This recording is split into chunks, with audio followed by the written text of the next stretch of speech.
We're back again with another interaction dialogue where we get to find out about who the contestants are, their journey from the initial stages of Miss Rwanda, as well as finding about their views on different topics here and there. So today with me, I have Musangu Natalie. Hello. I also have Awasa Fiona. With us today is Awasa Sonya. And last but not least is Shimmy Sonya. So those are the 4 contestants that we're going to be talking to, and I'm not going to have this conversation alone. I'm going to be with Miss Rwanda 2017, Miss Gukunda Elsa. Hi Elsa. Hi Martina. How are you? I'm good, how are you? I'm very good. Are you ready for today? Yes, I'm so excited. All right, let's get it started. On Saturday, March 20th, 2021, out of the final 20, only one will win the coveted title and be crowned Miss Rwanda 2021. Don't miss the grand finale live from 7 p.m. on KC2, free of charge, and on our YouTube channel, Miss Rwanda Official, for only $3. Continue voting for your favorite contestant via SMS by sending the word Miss followed by a space and her number in the pageant to 1525 or online on igihe.com. The contestant with the most votes will automatically secure a place in the top 10. Let's make a grand show of support for our girls in the grand finale as we continue to follow COVID-19 guidelines until we meet again in a post-COVID world. Shimmy Sonya, how are you doing? I'm good, how about you? I'm very good. How is the bootcamp treating you so far? It was nice. All right. So can you please tell us more about yourself? We want to know about your hobbies, what you like, what you dislike, your favorite food, things like that. My name is Sonya Shimmy, I'm 18 years old. I hold an end of high school diploma.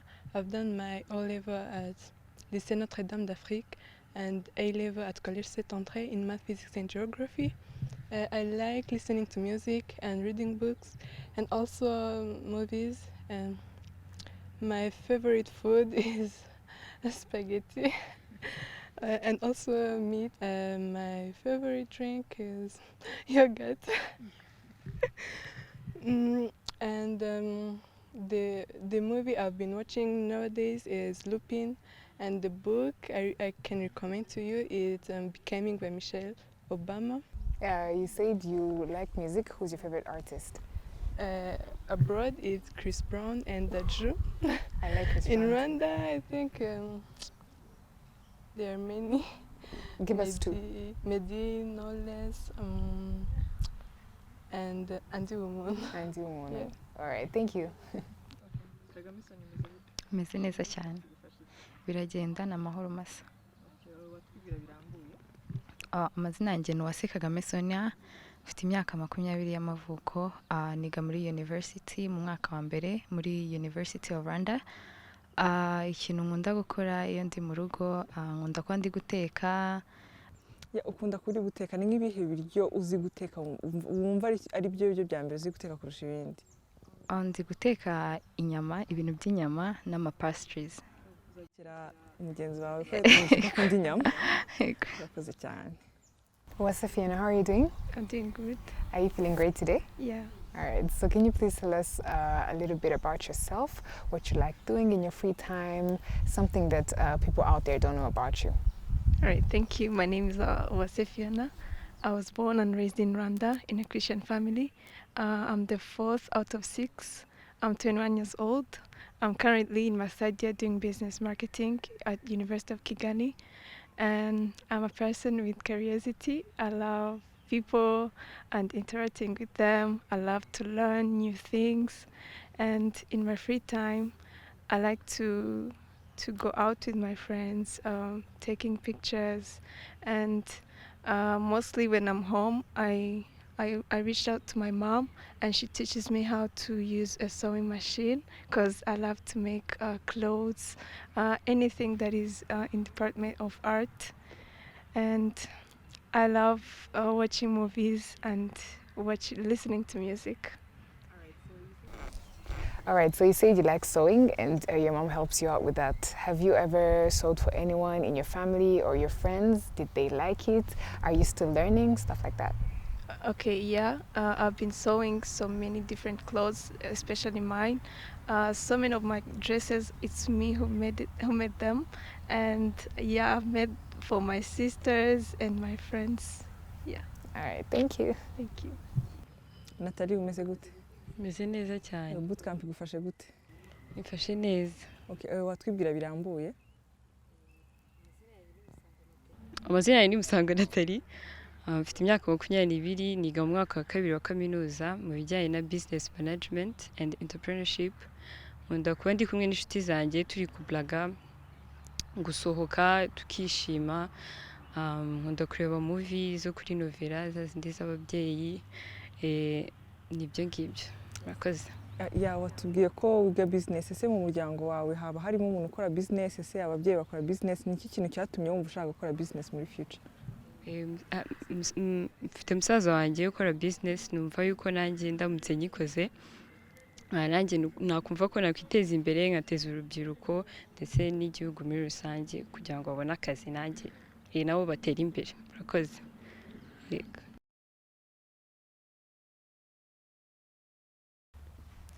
So Sonya, one of the main goals of Miss Rwanda organization is to give a platform to young girls out there to be able to make a name for themselves, as well as give them a source of empowerment to empower themselves as well as other girls in society.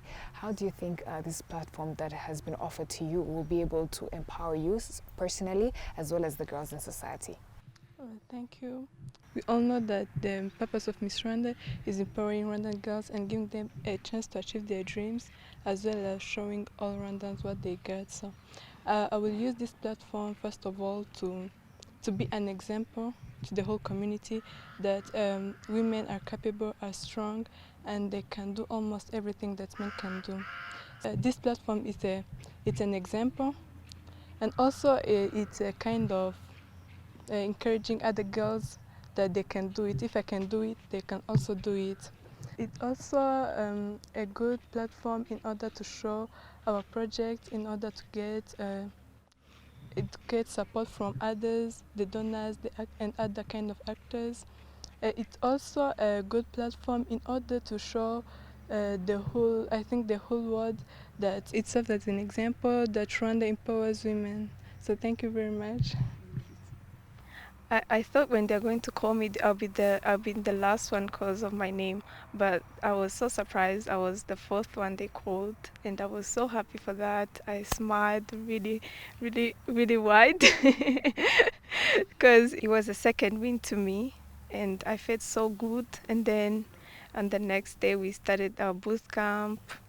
On the first day, I was nervous because I was not used to be around so many girls, and I wasn't that person who just go and talking around. So I was nervous. Maybe they will not like me. Maybe I'll feel so left out. But then these girls are really nice to me. I talk to everyone. Everyone is my friend. I do their hair, I do their makeup. Everyone is my friend. And then I've been gaining so many skills because we are having so many different speakers who are teaching us more about our country, more about culture, and how us women can protect ourselves. Yeah. So what is your favorite moment of bootcamp so far? We know it's not yet over, but you've spent some time here. So what has been your favorite moment so far? My favorite moment for now is we have this session where they teach us about public speaking. That was my weakness. So they're teaching me how to speak in public without thinking of anything, without feeling afraid. Yeah, that's my favorite. Thank you. Bank of Kigali, financially transforming lives. Musango Nathalie, wumvishe bagenzi bawe bagiye batubwira ko batekereje kujya muri Miss Rwanda, uko urugendo rwabo rwari rumeze, nawe watubwira uko byari bimeze, si igitekerezo cyaje gute, ese wabibonye uko wabitekerezaga niko wabibonye, muri make ducire muri make uko urugendo rwari rumeze. Ukuntu urugendo rwanjye rwatangiye nk'uko n'abandi babivuze, twabonye ko tugomba kwiregisteringa turiyandikisha.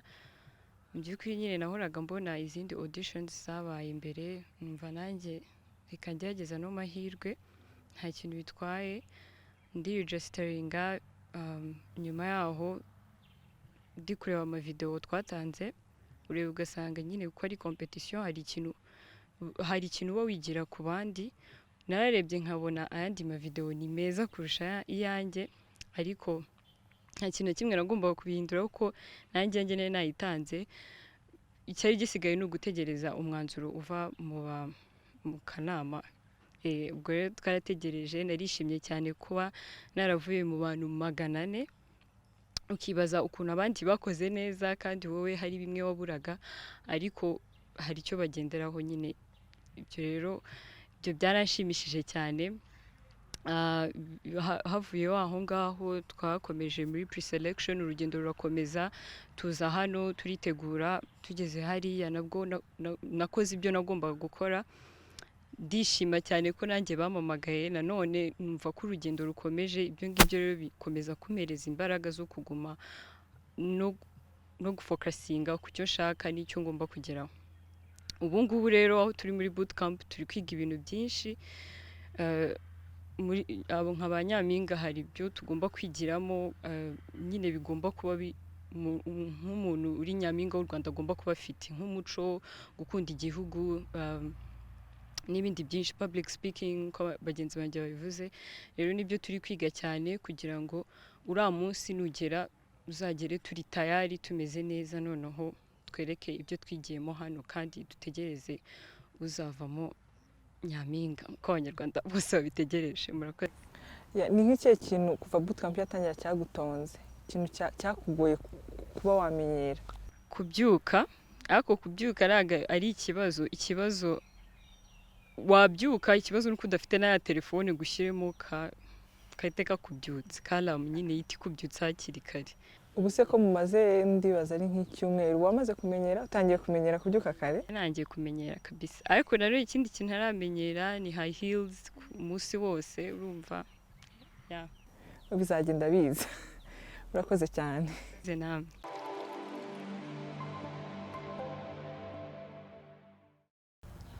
Sonya kimwe mu bintu leta ishize imbere muri iki gihe ni uguteza imbere ubuhinzi wowe nk'umwana w'umukobwa uri guhatanira ikamba rya nyampinga w'u Rwanda ubona hakorwa kugira ngo ubuhinzi butere imbere murakoze uburyo numva bwakorwa kugira ngo ubuhinzi butere imbere mu Rwanda numva hakoresha uburyo bw'ikoranabuhanga cyangwa se ICT aho hakorwa application zisanzwe zihari ariko ntago hakozwe ubukangurambaga se cyangwa ngo bishyirwemo imbaraga cyane aho izo application zajya zifasha abahinzi aho byajya bibahuza n'isoko n'aba agri dealers bikabahereza weather information bisanzwe bihari ariko ntago byashyizwemo imbaraga cyane aho hari nka application ya smart nkunganire aho ifasha ariko yo iri limited kuko ifasha abahinzi kubona fertilizers farm inputs gusa so icyo numva cyakorwa nuko ubuhinzi ayo applications noneho ataba limited ahubwo bigashyirwamo imbaraga aho umuhinzi bizajya bimworohera ku accessinga buri information yose y'ubuhinzi kuva kuri production kugeza kuri market haba hari n'ibindi bigomba kongerwa muri agriculture kugira ngo yaguke nka za irrigation n'ibindi byose biteza imbere ubuhinzi bikongerwamo ariko amakuru bayakuye kuri izo applications. So mu buzima usanzwe ukora ubuhinzi cyangwa hari umuntu w'iwanyu uri mu buhinzi oya abantu bo mu rugo baburimo bamwe na bamwe ariko njye ntago mbirimo ahubwo nigeze gukoraho ubworozi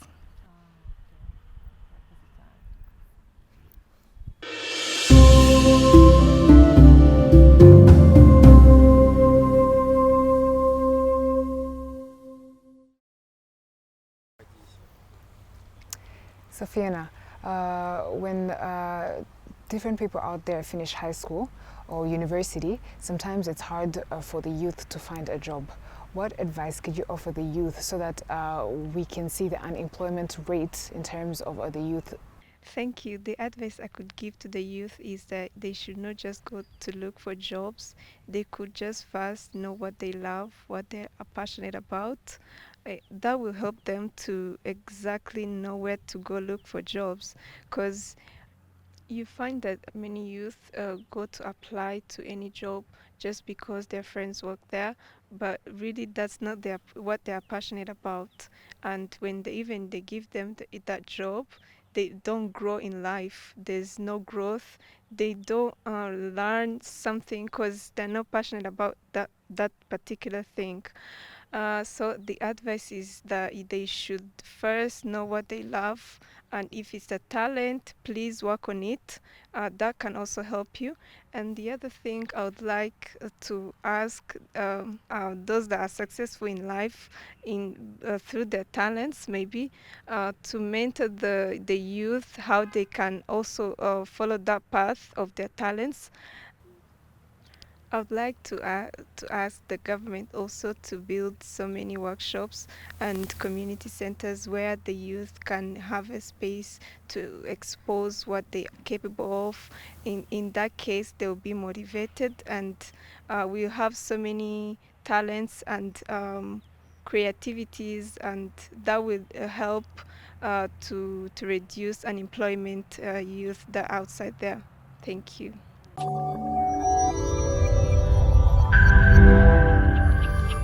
Nathalie, ubona iki cyakorwa kugira ngo ubukungu bw'igihugu bureke kudindira muri iki gihe cya coronavirus? Ikintu numva cyakakwiye gukorwa kugira ngo ubukungu bukomeze bunatera imbere, nashishikariza yuko ama business akoresha ikoranabuhanga. Ngiye nshingiye ukuntu muri covid turi muri lockdown, ama business amwe namwe yarakomeje arakora akandi barafunze kubera ko ntango babonaga buryo ki bahura n'abantu kandi niyo mategeko yari ahari. Ariko nkeka yuko abakomeje gukora abakoze bakoresheje ikoranabuhanga babonye amafaranga. Numva yuko rero ama business amwe namwe agiye akoresha digital marketing bakajya bagurisha n'abantu bagahahira bakoresheje ikoranabuhanga, byakomeza gufasha ubukungu bwacu bw'u Rwanda gutera imbere, ndetse na business nayo ubwayo kuko ibiri hariya kugira ngo ishake inyungu. Nayo rero muri cya gihe bicaye nta kintu bari kubona, nabo bazajya babona ikintu bakuramo. Murakoze. Everywhere you go, MTN. A short message I can give to the youth is, first of all, to make savings. We all saw how much savings are so important in this pandemic. The second one is prioritize their dreams, because we never know what tomorrow got for us. So if you have a dream, stand up and work for it. The third one is about keeping in your mind that you are not only responsible of your own condition, but also of those people you're in contact with. Prevention is better than cure, so stay safe. And I know that all together we can fight it against coronavirus. Thank you. Message nahereza urubyiruko n'abanyarwanda muri rusange no kubyaza umusaruro bino bihe turimo, ntibicare gusa ngo bitwaze yuko turi muri pandemic, ahubwo bakayibyaza umusaruro bakoresheje ikoranabuhanga mu buryo bwose bushoboka, cyangwa se bakanakoresha impano zabo, kuko usanga abantu benshi bakomeje gukora muri bino bihe ari abantu bari bafite impano zabo, aho usanga umuntu yarakoraga, yarashushanyaga, yarakoraga ama portraits, akaba yarakomeje kuyacuruza n'izindi impano zigiye zitandukanye. Rero numva yuko abanyarwanda n'urubyiruko muri rusange bakoresha impano zabo n'ikoranabuhanga kugira ngo bakomeze kubaho sustainability mu mibereho y'abantu, aba urubyiruko n'abanyarwanda bose muri rusange. Murakoze. The advice I could give to the youth and Rwandans in general is that let's be more favorable to what is happening and follow the guidelines that government is giving us. And the more we protect ourselves, the more we protect our neighbors. Let's not feel comfortable because the vaccine is here. The coronavirus is still around. Stay safe. Inama nagira abanyarwanda muri rusange ndetse n'urubyiruko ni ugukomeza kwirinda kuko icyorezo kiracyahari. Ikindi ni ugukomeza gukora savings kuko iyo haje nka kino cyorezo kitateganyijwe ni ugukomeza tukiga gusevinga. Ikindi ni ukwiyongera ku bumenyi wari usanzwe udafite. Dukomeze kubaha amabwiriza ndetse n'amategeko duhabwa n'igihugu cyacu. Murakoze. Bank of Kigali, financially transforming lives. Nitwa Nicole Kamanzi, nkaba nturutse muri banki ya Kigali, nkaba nshinzwe amashami ya Kigali yose mu bijyanye n'ubucuruzi. Twagiranye ikiganiro cyiza nabo, twabonye abakobwa bashobotse cyane, abakobwa bazi icyo ari cyo banking. So muri make twagira ngo turebe ubumenyi bafite mu bijyanye na banking, ubumenyi bafite mu bijyanye no kwizigamira, ubumenyi bafite mu bijyanye n'ikoranabuhanga muri banking. Ntabwo ari abakobwa bonyine twigisha kwizigamira, twigisha abakiriya bose muri rusange, ariko cyane cyane kubw'umwihariko kuri uyu munsi twari twahisemo abakobwa kuko twumva ko kwizigamira ari byo bituma ejo habo hazaza heza hazaboneka, bityo buri mukobwa akaba yagira ifatiro ry'aho yahera ubuzima bwe bw'ejo hazaza, ndetse akaba yanateza imbere n'aho aturuka. Uyu mwaka nibwo mwaka wa mbere tugiye muri Miss Rwanda, kandi tukaba tuzanye ikamba rishyashya, ikamba rya Miss Innovation. Ni umukobwa uzaba ufite umushinga mwiza uri bankable bivuze ngo ushobora kujyana muri banki ukaba wabona amafaranga, ukaba wakora transaction nk'izindi zose z'undi mucuruzi utandukanye wicururiza ku giti cye. So akaba rero ari umushinga twifuza kandi nanone ko wahindura ubuzima bw'abantu benshi hano hanze. Twafashe iya mbere nka banki ya Kigali mu guhindura ubuzima bw'abantu, ariko cyane cyane twumva twifuza gushyigikira umwana w'umukobwa, ndetse twishimiza gushyigikira n'abagore muri rusange. Niyo mpamvu nanjye ndi hano nk'umwari n'umutegarugori mugenzi wabo kugira ngo mbafashe tube twabasha kwivana mu kigero kimwe tukajya mu kindi, nk'uko bivuga ko twasigajwe inyuma, ariko noneho tubereke ko twafashe n'iya mbere, aho kubera ko icyizere batugiriye ubwo icyo cyizere twaragikoresheje, dufite no gufata iya mbere noneho natwe tukaridinga ya financial transforming. Byari bigoye n'abantu bazi cyane icyo ari cyo banking, ntabwo ari byo twari twiteze. Urebye ikigero cyabo tumvaga ari abana batari babasha gusobanukirwa neza ibijyanye na banking, ibijyanye n'amafaranga, ariko mu by'ukuri twazi gusanga ari abana bashobotse babizi, kandi tudashidikanya ko ejo tuzabona umushinga uruta iyo dufite uyu munsi supporting. Inama nabaha uyu munsi ni ugukoresha amashuri bize agatuma badevelopa buri kimwe gitandukanye, not only muri Miss Rwanda ariko no mu buzima bwabo busanzwe. Akaba ari umwana ushobora kurangiza ishuri akaba yabasha kugira igitekerezo yageza ku bigo by'imari nkatwe nka Beka cyangwa ikindi kigo cy'imari, tukaba twayitera inkunga dufite confidence kuri icyo kintu kuko kigiye guhindura ubuzima bwe, ndetse bugagira ni impact kuri society n'igihugu muri rusange. Nka Beka tuzafasha uyu mushinga, tuzawushyira mu bikorwa, tuzajyana nabo, ndetse turi kumwe n'inkomoko tuba training. Uwo mukobwa tuzamutraininga, tuzamuha igihe gihagije cyo kugira ngo tumwumvishe wa mushinga we, tuwunoze, tuwushyire mu mpapuro, ndetse tuwugire live, abe yabasha kuwutangira. Agomba kuba ari umukobwa ubona ko abifitemo iyo mpano, umva ko ari ikintu ashaka, ari ikintu cye, tugishyire mu bikorwa. Nitumara kugishyira mu bikorwa tuzanamugenera n'umushahara buri kwezi, ko iyo ibintu bigitangira ntabwo biba bimeze neza, ariko nanone twishimiye yuko azatubera ambassador, brand ambassador, akatubera ambassador, tukamugruminga agakura, ndetse ejo akaba ari wabana n'umuyobozi wacu bibaye ngombwa. Ntabwo ari umwihariko wa Miss Rwanda gusa, nuko twazanye ikamba rishyashya nk'abasponsor bashyashya, ariko twari dusanzwe dukorana n'inkomoko, tukaba twafashaga abari n'abategarugori bafite imishinga, tukayiselectinga hirya no hino hatandukanye, bigira igihe noneho tukayiselectinga, twamara kuyiselectinga tukayishyira muri session bootcamp nk'iyi ngiyi, bakagenda bakiga neza, noneho bakaza muri competition. Iyo competition akaba ari ukutubwira ati noneho dore ibyo mwatwigishije, nzanye umushinga, tukawujudginga, tukawufinancinga duhereye aho ngaho. Ni ibintu twari dusanzwemo dufitemo uburambe, ariko noneho tubizanye noneho mu rundi rugero rukiri rutoya kugira ngo tubashe gukurana n'abandi bari inyuma ejo bazabashe kuboneraho. Nta mwana urimo mu by'ukuri, kandi ikindi bose barakuze. Ikindi cya mbere ni ukureba ejo habo heza. Ni ukuvuga ngo ejo habo heza hatangira uyu munsi. Iyo ukiri umwana uba udipendinga ku babyeyi bawe, ariko hari aho ugera ukagenda ukimenya mu buzima, you are at your own. So ubu turashaka kwereka ko bishoboka. Imyaka yose waba ufite, ubushobozi buke waba ufite, dushobora kugendana kandi tugatera imbere, tugaterana n'imbere. Ejo akaba ari we twabona ari we rwiyemezamirimo uhagararira u Rwanda mu mahanga uturutse kuri Beka. Bank of Kigali, financially transforming lives. My name is Manu Paulette and I am representing Inkomoko. Inkomoko is a business consulting company.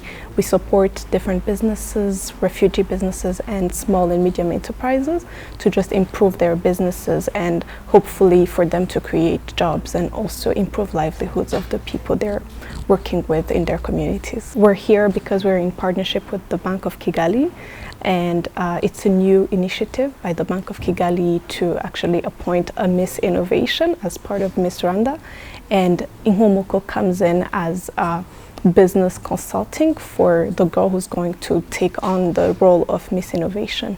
So what we're looking at is someone who's passionate about what they're presenting to us. We're looking at someone who has a unique idea. We're looking at someone who's thinking about their community, and this is a once in a lifetime opportunity to support women in business, and this is something that's really, really important to our heart and that we really care about. We're looking for different things. First of all, we're looking at someone who's passionate about what they're presenting. There's a way you see someone who has thought about their idea and who's ready to really go forward with it. We're also looking for someone who has an idea that is unique, an idea that we haven't thought about before, and that can really improve lives and can also create jobs wherever she'll be working from. The Miss Innovation Challenge, whoever will not win that one, what I would tell them is Inkomoko is here. We support businesses, that's what we do, that's why we exist, and we have ways to help them. It may not be part of Miss Rwanda, it may not be a partnership with another interested stakeholder, but we are here and we want to support these businesses. They can definitely approach us and tell us about their idea, and then we can discuss on ways to help them going forward. There are so many opportunities that I see in this new incoming Miss Innovation. One, it's the possibility of going through a training that is going to improve your idea. Secondly, BK is here to help them. BK is here to give them financing to support their business. That's something that's very important in this Miss Innovation pageant, and it's something that will really, really, really help them. Even after Miss Rwanda, this is something they will continue to benefit from and also help the community that is around that business to also benefit from. And lastly, it would be just, we're in Kigali, we're in Rwanda, a country that is really empowering women, really wants to see women grow. It's really the right medium, it's the right space for young girls like them to actually take on this opportunity and become financially sustainable and financially independent in the future. People have different opinions. Personally, as a woman, I think it's a really great opportunity. It's a great space for girls to grow. I think maybe how it's been organized before wasn't the best for the growth of these girls. They're exposed a lot to different things, to comments, to body shaming, and this is something that can easily tarnish your image and tarnish your own confidence. So for me, I think it's up to the organizers to make sure that these girls are considered as humans, first of all. They're considered as people who have ideas, and that whenever they communicate, let it not be about beauty. Beauty is very good, but it's not what they have. What they have is ideas, what they have is confidence, what they have is the willingness to represent the country. And that's what should be the leading aspects, right, of Miss Rwanda. And I think myself, I follow a lot Miss Rwanda since it started, and I think really whoever is behind it is really growing as well in terms of preparing it. I feel like already Miss Innovation is one big example of how Miss Rwanda is taking another level in terms of really empowering women and less of body shaming them and showing how, what their shapes are and all that. And I think, it needs to really move from the beauty to really their ideas and how they think about the future in general. The only message I can give them is to put themselves in the space of these girls. Really, it's very easy from the outside to say what you think, to just give an opinion, but it's really about the girls. These girls are fighting, they're competing not only for a beauty pageant, but also to be the face of a country.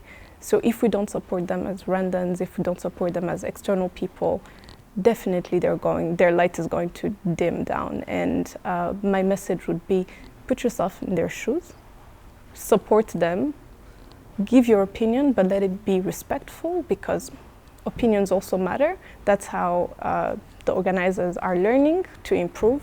but really be thoughtful about what you say about these girls, what you say about the pageant, so that it keeps, like, it stays on a level of really empowering women than shaming them or anything else in that sense.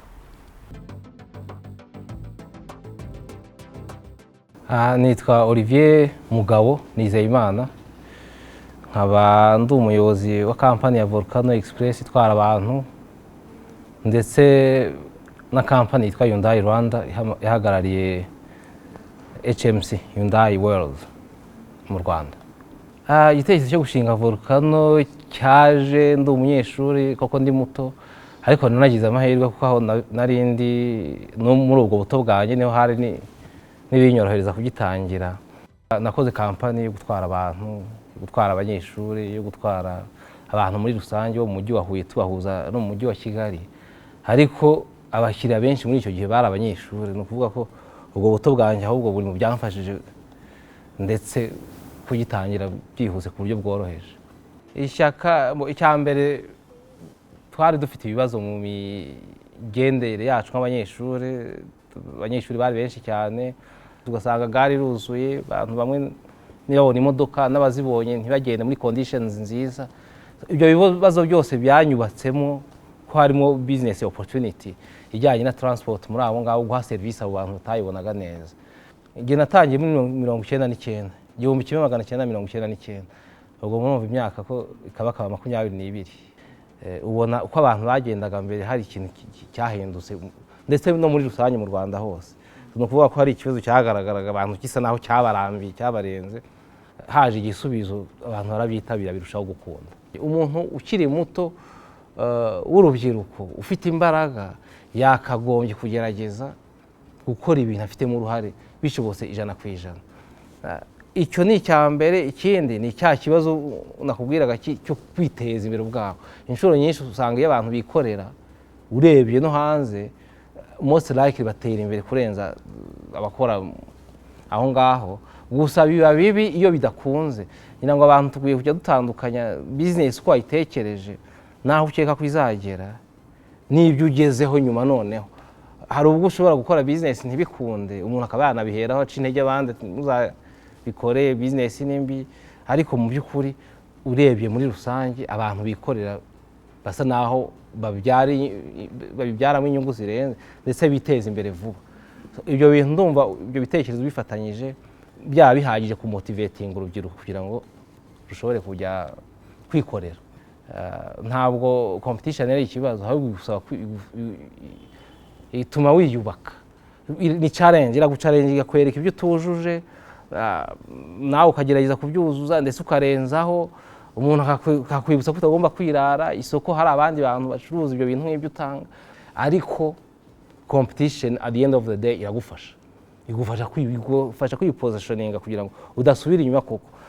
Imitangire ya service itamanukaho, ahubwo igakomeza izamuka. Ibyo wibagiwe mugenzi wawe arabikora. Iyo abikoze hari icyo gutwara, ntubitume bikunda nawe ukagerageza kumuzamuka. Ni byiza ko bagenzi banjye dukorana turuzuzanya mu by'ukuri. Iyo ni competition nziza ari positive. Akamaro k'iki gikorwa ku rwego rw'igihugu ntabwo ari business gusa ituma tubikora. Nk'uko twagiye tubivuga mbere, twagiye dukorana na Miss Rwanda kuva kera, ndetse n'izindi za Miss zagiye zibaho zitari Miss Rwanda, twatangije za Miss Campus n'ibindi. Twumva ko twimpowering umwana w'umukobwa muri iki gihugu bifite akamaro, kandi gifite akamaro ku bakobwa ni akamaro ku gihugu cyose. Ntabwo ari ibanga, hari ukuntu biba developinga mu mutwe, bakamenyera kuganira, bakamenyera no kuvuga. Iyo umuntu yandika umushinga we agifitiye imyaka baba bafite, ni ukuvuga ngo brain ye utangiye kuyishapinga hakiri kare. Ni ibintu umuntu wese yakagizemo uruhare kugira ngo duteze imbere, ni ukubaka abantu kandi igihugu n'abantu. Noneho iyo babaye abari n'abategarugori biba akarusho. Nibo babyeyi bacu tuzi ko mu by'ukuri bafite role itoroshye, nta wananirwa guteza imbere ikijyana nabyo. Ikindi ndi umucuruzi, mba nkeneye ko n'ibintu byanjye bigaragara, nabyo ntabwo ari ibanga. Nkoranye na Miss Rwanda igihe ngenda mbona hari icyo mvana no muri visibility ba providing. Inama nabaha cyambere bagize amahirwe bakurifayinga kujya muri iyo groupe ya 20 ni icyizere gikomeye kuba uri mu bakobwa 20 mu Rwanda bahiswemo kugira ngo bahagararire abandi. Nubwo utatwara Miss Rwanda ngo uwa mbere ariko already ufite achievement wagezeho. It's a challenge, ugomba kugerageza kubisigasira n'uwakubonye wicaye mu ya groupe nyuma yaho akubone nk'umuntu utandukanye. So nuko applyinga amasomo bahabwa hano, ibiganiro byinshi, hari abantu benshi baza gutanga ibiganiro byose biba birimo amasomo. Inama ni ukubigira ibyabo ibyo biganiro, izo nama bikazabafasha guhangana n'ubuzima bwo hanze. Ikindi ni ukwitwara koko nka nyampinga. Hari uburyo babereka inzira zimwe mbi n'izitari mbi. Ntabwo abakobwa benshi bagira amahirwe yo kugera hanze ku isoko ry'umurimo, hanze mu mujyi. Mu by'ukuri bigishijwe nk'uko aba bakobwa bagira amahirwe yo kuza muri Miss Rwanda baba bameze. Ikindi ni opportunity yo kumenyekana, kuzamuka. Ngira ngo umuntu yakabibyaje umusaruro, yabimenyekanire yawe ikaba myiza, ariko ukagira n'icyo bivanaho bikubaka. Ushobora no kubikoresha mu bucuruzi, bakora kampani. Ukoze kampani warabaye Miss, bigomba kuba byakorohera kurenza undi muntu wese utazwi. Izo nizo nama nabaha cyane kugerageza kubakira kuri ayo mahirwe avana.